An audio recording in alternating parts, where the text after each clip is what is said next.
The Portuguese village sat nestled in rolling hills, unremarkable except for the fresh crater that scarred the earth just beyond its northern border. Smoke still rose from the impact site when General Mulhausen arrived with his containment team, their vehicles kicking up dust along the narrow dirt roads. Local farmers had gathered around the crater's edge, their faces illuminated by an odd radioactive glow emanating from within. None of them would live to see the next sunrise. What the villagers had discovered that morning defied explanation. A massive, tumorous growth of flesh and sinew, partially encased in rock, pulsing with an inner light that seemed to whisper promises to anyone who stared too long. But it wasn't the biological mass that caught General Mulhausen's attention. It was the iron hatch, perfectly formed and inexplicably clean, set into one side of the writhing flesh. The first 3 volunteers from the village stepped forward eagerly when Mulhausen offered payment for a simple exploration task. The general watched through binoculars as each man disappeared through the hatch, one by one. None emerged, yet somehow, impossibly, the fleshy structure seemed to grow larger with each disappearance, its surface rippling like the belly of some grotesque beast after a satisfying meal. When Mulhausen ordered his own men to investigate, wearing the best protective gear available, 4 more disappeared into what they reported via radio as just a normal apartment. Their last transmission described furniture made of bone and hair, a window that showed impossible vistas, and a growing certainty that they had finally come home. But it was Mulhausen's reaction that proved most disturbing. Those who survived that day would later report that as each person vanished into the structure, the general's face showed not horror, but recognition. With each disappearance, his smile grew wider until he was heard whispering, "It's just like I remember it. Mother's sitting room is almost complete." The containment procedures were written in Mulhausen's own hand. Precise instructions about power supplies and negative air pressure, about teams of 2 maintaining constant physical contact. But those who look closely at the original document might notice how the ink seemed to glisten wetly, how the paper itself felt warm to the touch, and how the general's signature at the bottom looked less like a name and more like a growing thing, its letters spreading across the page like hungry roots seeking soil. The object would later be designated SCP-002. But by then, it had already begun to furnish itself with the essence of those who had ventured inside, transforming human matter into the mundane trappings of domestic life. A lamp here, a throw rug there, each piece a grotesque monument to those who had been welcomed into its ever-expanding interior. And somewhere in a classified facility, behind layers of security and carefully maintained containment procedures, an iron hatch continues to wait patiently for visitors while the walls around it pulse in perfect rhythm with an electrical current that never, ever stops. Until it does. 20 years after the Portuguese incident, Dr. Sarah Chen stood before the same iron hatch, now housed within the sterile confines of the Foundation's containment facility.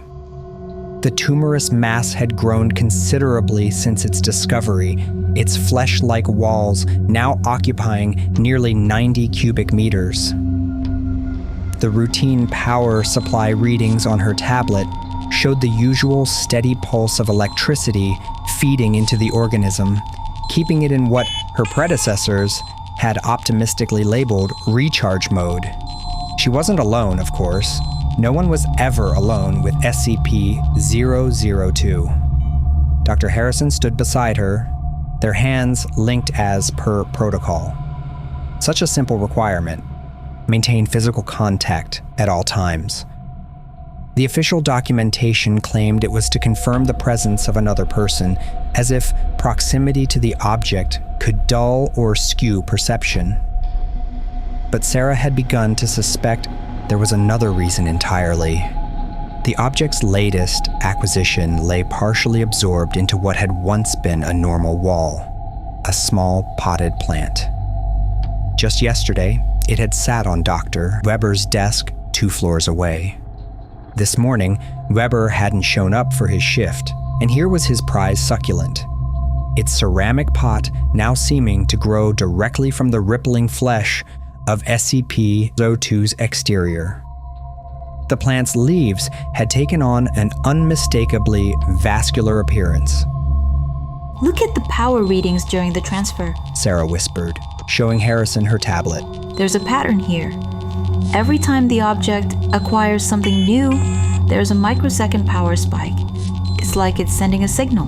Harrison's grip on her hand tightened. A signal to what? Sarah pulled up the classified Mulhausen report on her tablet. Most of it was heavily redacted, but one detail had always bothered her. The exact wording used to describe the general's termination order for the villagers. He hadn't ordered their deaths to prevent knowledge of SCP-2 from spreading. The report specifically stated he had ordered the termination of any witnesses. Witnesses to what? The furniture visible through the hatch had evolved over the years. What had started as crude constructions of bone and hair had grown more sophisticated, more deliberate. The lamp made from Dr. Thompson bore an unsettling resemblance to one he'd described from his childhood home. The rug contained strands of DNA from Agent Martinez that had somehow been woven into the exact pattern of her grandmother's favorite carpet. Sarah had started mapping the room's layout, comparing it to personal effects found in the archive belongings of its victims. The similarities were impossible to ignore.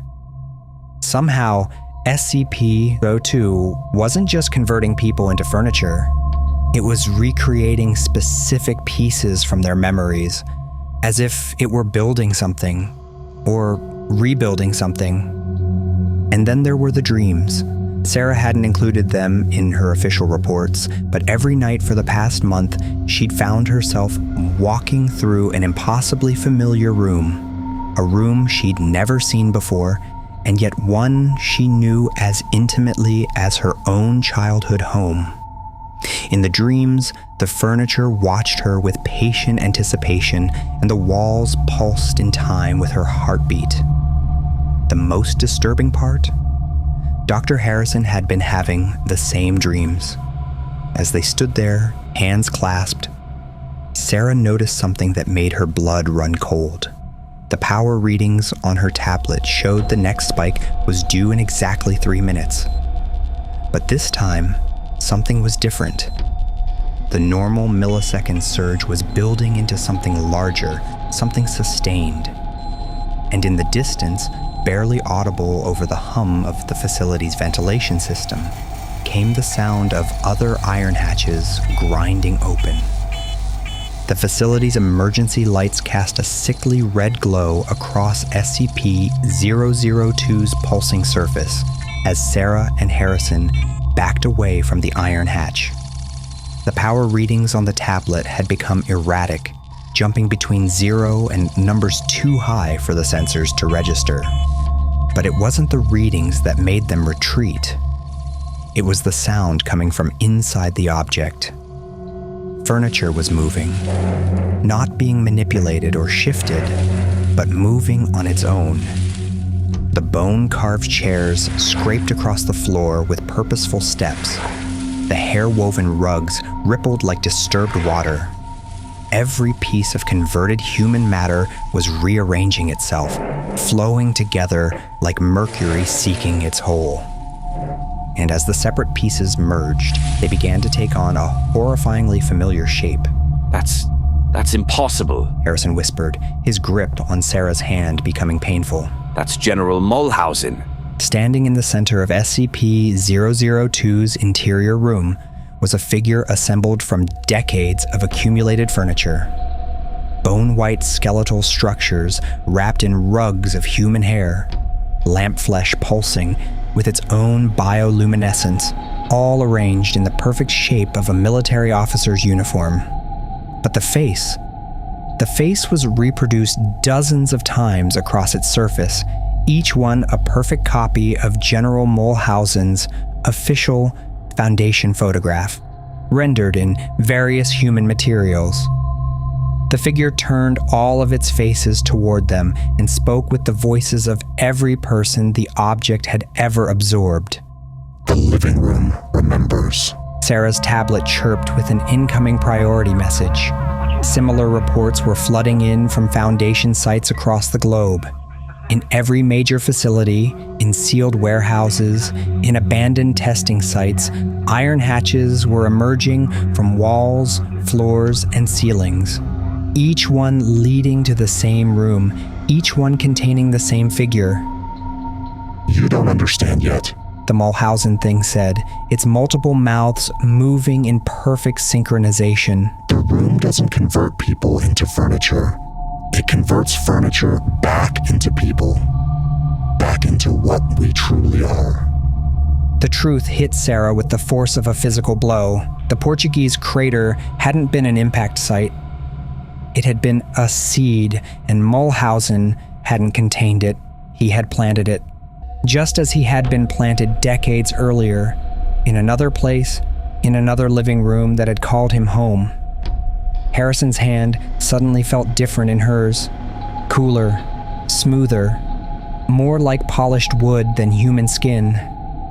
When she turned to look at her research partner, she found herself staring at a chair. A familiar chair, one that had sat in her mother's living room 30 years ago, on the day her entire family had disappeared without a trace. You see? The Mulhausen thing smiled with its many mouths. You're not here to study us. You're here to remember what you are, what we all are. Pieces of the first room, scattered across time and space, finally coming home. The walls of the containment chamber had begun to pulse in perfect rhythm with every other instance of SCP-002 worldwide. The iron hatch swung open wider, revealing not just a single apartment, but an endless series of interconnected living rooms, each one a perfect reproduction of someone's most intimate memories. And in each room stood another figure, assembled from the furniture of transformed researchers, agents, and civilians. They spoke as one. The family room is finally complete. Sarah looked down at her free hand.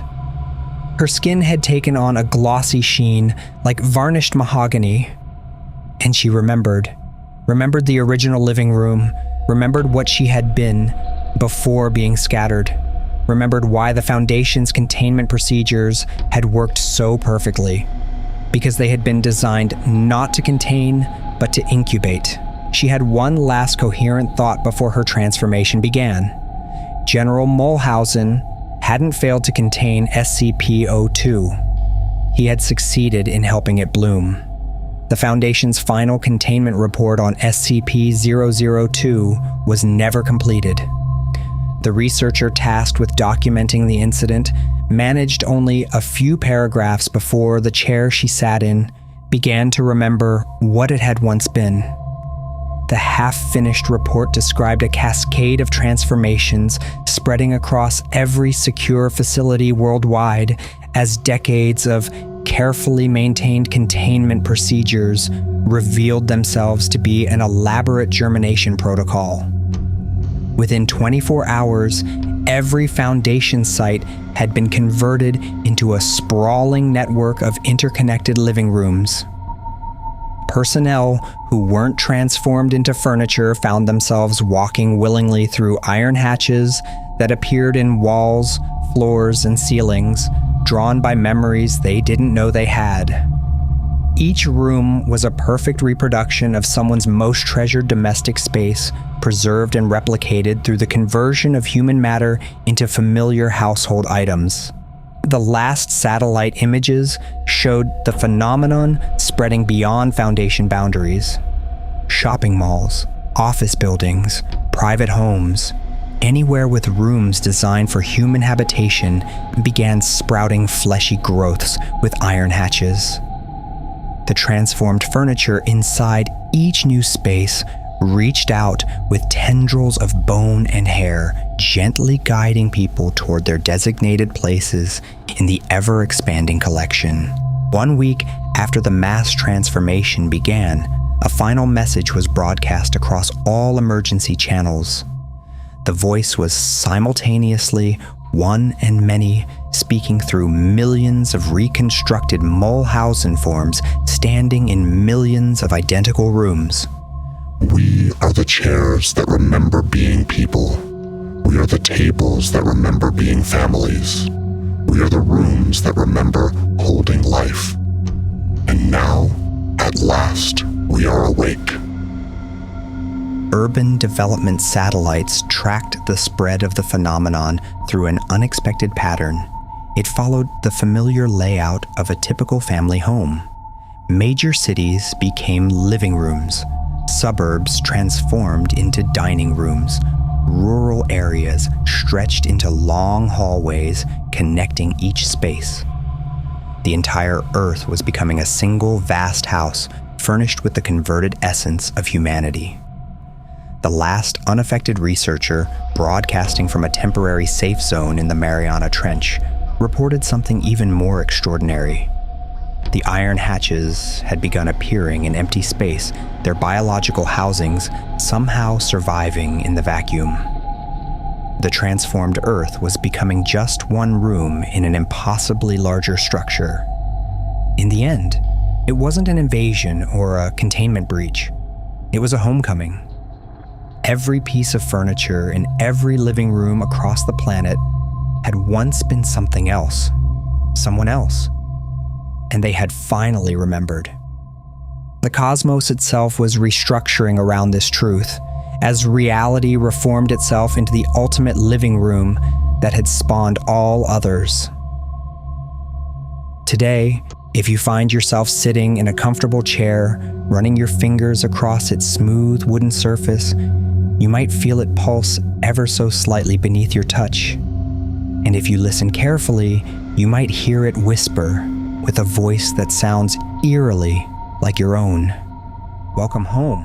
Won't you stay? The room has missed you." The official Foundation database lists SCP-002's current status as uncontained, universe-wide integration in progress. A small note appears below this designation, written in handwriting that seems to shift and flow across the page. The living room remembers. The living room reclaims. The living room rebuilds. And finally, at long last, the living room returns. Note, this document exists simultaneously as a written report and as a small end table in what was once Site 19's main conference room. Both versions are considered equally authentic.